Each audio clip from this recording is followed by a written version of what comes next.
సృష్టిలో చలనం ఉన్నది ఏది ఆగిపోకూడదు. పారే నది, వీచే గాలి, ఊగే చెట్టు, ఉదయించే సూర్యుడు నువ్వు అనుకున్నది సాధించు సాధించు అని కసి కసిగా నీలో ప్రవహించే నెత్తురు ఏది ఆగిపోకూడదు. అలాగే తెలుగు నేల మీద, వీధి అరుగు మీద, అమ్మ ఒడిలో ఉన్నటువంటి మీరు తలుచుకుంటే నీ తలరా తింతేరా అని నిన్ను అవమానించిన వాళ్ళు కూడా నీ ముందు తల దించుకునేలా ఈ స్థాయికి వచ్చిన మీరు సప్త సముద్రాలు దాటి అమెరికా ఖండంలో మీరు ఆంధ్రుల ఆత్మాభిమానాన్ని, ఆత్మగౌరవాన్ని సగర్వంగా తలెత్తుకునేలా చేసినటువంటి మీరు నిజంగా నేను ఆంధ్రప్రదేశ్ తెలుగు నేల మీద ఉండి చూస్తే తెలుగు ఏమవుతుందని ఆందోళన ఉండేది. చీఫ్ జస్టిస్ రమణ గారు, చీఫ్ జస్టిస్గా పనిచేసిన రమణ గారు, ఉపరాష్ట్రపతిగా పనిచేసిన వెంకయ్యనాయుడు గారు, మండలి బుద్ధప్రసాద్ గారు, యార్లగడ్డ లక్ష్మీప్రసాద్ గారు, ఇలాంటి వాళ్ళందరూ కూడా తెలుగు భాష గురించి ఆందోళన చెందుతూ ఉండేవారు. కానీ తరతరాల తెలుగుదనం, తరలి వచ్చే యువతరం అనే నినాదంతో తరతరాలుగా తరగని గని తెలుగని చాటి చెప్పుతోంది తానా వేదిక. తెలుగు గురించి మాకు బెంగ లేదిక. అంత అద్భుతంగా సంస్కృతి సంప్రదాయాలను పెంచి పోషిస్తున్న మీ అందరికీ, ఎన్ఆర్ఐలకి అనేక అనుమానాలు ఉన్నాయి. అక్కడ రాష్ట్రంలో తెలుగు నేల మీద మీరు ఎంత ఎత్తుకు ఎదిగినా కానీ ఇప్పటికీ తెలుగే మీ రక్తంలో ఉంది. తెలుగు వర్ణమాల, అమ్మ, ఆవు, ఇల్లు, ఈశ్వరుడు. మీరు అమ్మను మర్చిపోరు, ఆవుని ఆవకాయని మర్చిపోరు, అక్కడున్న ఇంటిని మర్చిపోరు, ఈశ్వరుని మర్చిపోరు, వెంకటేశ్వర స్వామి. అన్నీ మాకే వస్తాయి మీకు దర్శనాల కోసం. కానీ అక్కడి నుంచి చూసేవాడికి మాత్రం మీరు అద్భుతమైన లైఫ్లో ఉన్నారు. ఇంగ్లీష్లోని ఏబిసిడి గురించి చెప్తారు. ఏ అంటే యాపిల్ ఫోన్ తీసుకురా, బి అంటే బ్రాండెడ్ గూడ్స్ తీసుకురా, సి అంటే చాక్లెట్స్ పట్టరా, డి అంటే డిజిటల్ డివైస్లు పట్టరా. కానీ మీరు అలా లేరు. అక్కడ ఉన్నోళ్ళు అలా ఉన్నారు, ఇక్కడున్న మీరు మాత్రం తెలుగు మూలాలు, తెలుగు రక్తంతో ఉన్నారు. గర్వంగా ఉంది. మీరు ఎన్ని వేల కోట్ల రెమిటెన్స్ పంపిస్తున్నారు తెలుగు నేల గురించి. ఇప్పుడు ఆడబిడ్డ పుట్టింటి నుంచి మెట్టింటికి వచ్చినప్పుడు కూడా అక్కడ పుట్టింట్లో అమ్మకేమైంది, నాన్నకేమైంది, తమ్ముడు ఏం చేస్తున్నాడు, అన్న ఏం చేస్తున్నాడు అని చెప్పి ఆందోళన చెందుతూ ఇక్కడ మెట్టింటి గౌరవాన్ని కాపాడుతూనే పుట్టింటికి తెలుసో తెలియకో నెమ్మదిగా పంపిస్తుంటారు. అలాగే మీరు ఇక్కడ అమెరికాలో స్థిరపడి కూడా పుట్టింటి కోసం ఎన్నో వేల కోట్లు పంపిస్తున్నారు, కష్టపడుతున్నారు. అక్కడ రాజకీయంగా ఇబ్బందులు ఉన్నా కూడా మీరు ఆందోళన పడిపోయి ఏదో ఒకటి చేద్దామని సెలవులు పెట్టి వ్యాపారాలు మానుకుని కుటుంబాలు సైతం అక్కడికి వెళ్తున్నారు. సో అలాంటి పరిస్థితుల్లో మీకున్న సందేహాలు తీర్చడానికి ఇక్కడ మన ఎమ్మెల్యేలు కొంతమంది వచ్చి ఉన్నారు తెలుగు నేల నుంచి. మీ సందేహాలు వాళ్ళ నుంచి నివృత్తి చేసుకోండి. 1. 2, ఒకవేళ మీరే ఎమ్మెల్యేలు అయితే మీరేం సాల్వ్ చేయగలరు ఎన్ఆర్ఐలు అని కొంతమంది ప్రముఖులు నేను ఎమ్మెల్యేలుగా ఇక్కడ పిలిపిస్తా.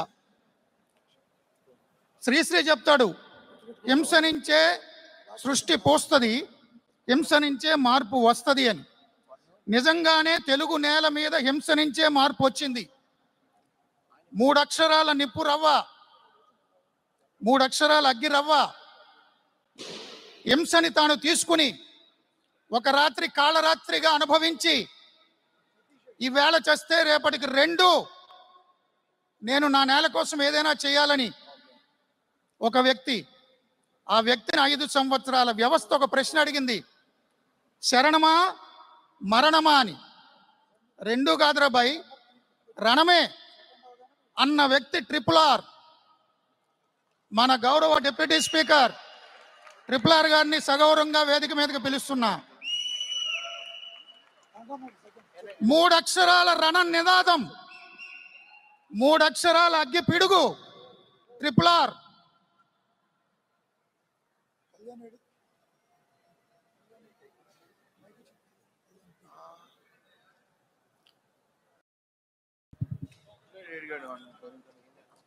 సార్ మీరు గౌరవ స్పీకర్ గారు ఈ సభలో promotion. Thank you.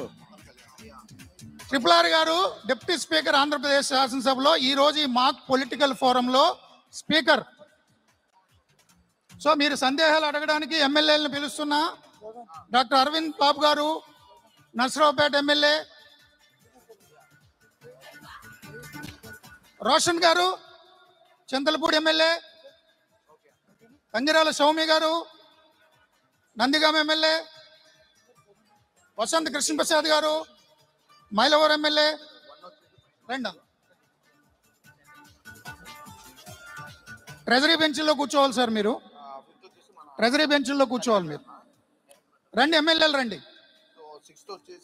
Yarlagadda Lakshmi Prasad గారు కూడా గౌరవ రాజ్యసభ సభ్యత్వం చేశారు కాబట్టి వారు కూడా కూర్చోవచ్చు ఎమ్మెల్యేగా. లక్ష్మీప్రసాద్ గారు స్వాగతం.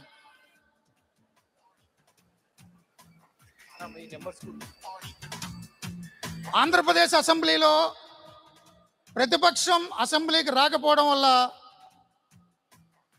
అసలు ప్రతిపక్షం అసెంబ్లీకి రాకపోవడానికి కూడా కారణమైన ట్రిపుల్ ఆర్ గారు వస్తే ఎలా ట్రీట్మెంట్ ఇస్తారో అని భయంతో రాలేదని అంటారు. సో ఆయనకు అక్కడ ఆంధ్రప్రదేశ్ శాసనసభలో కూడా బోరు కొడుతోంది ప్రతిపక్షం లేక. ఈ సభలో అయినా ప్రతిపక్షం ఉండేలాగా, ఒకవేళ ఎమ్మెల్యేలుగా ఉంటే, ఇప్పుడు కోమటి జయరాం ఉన్నారు, ఆయన ఒక సినోనిమ్. ప్రవాసాంధ్రులన్నా, తానా అన్నా, అమెరికాలో స్థిరపడిన ఆంధ్రులన్నా, ఫస్ట్ జనరేషన్ వచ్చి అనేక మందికి, లక్షలాది మందికి అమెరికా డ్రీమ్కి ఒక పునాది వేసి మార్గం వేసిన కోమటి జయరాం సపోజ్ ఎమ్మెల్యే అయ్యారనుకోండి, ఆయన ఏం చేస్తారు? ఎన్ఆర్ఐలకి ఆయన కాలేదు కాబట్టి ఇప్పుడు అందరినీ తిడతాడు, ఎమ్మెల్యేలని మంత్రుల్ని. ఇప్పుడు ఒకవేళ ఆయన అయిపోయాడు అనుకో, ఏం చేస్తాడు? ఆయన్ని ఎమ్మెల్యేగా ప్రమాణ స్వీకారం చేయిస్తారు రఘురామరాజు గారు. ఈరోజు మాకు అసెంబ్లీలో గంగాధర్ నాదెళ్ల గారు. మీరు చట్టసభల్లో ఉంటే ఏం చేస్తారో అడుగుతాను సార్ నేను. మీరు మీ ఎన్ఆర్ఐలకి ఏం చేస్తారు? గౌరవ్ వెంకటరెడ్డి గారిని పిలుస్తున్న సగౌరవంగా, ప్రజాప్రతినిధి సీనియర్ గౌరవ్ వెంకటరెడ్డి గారు.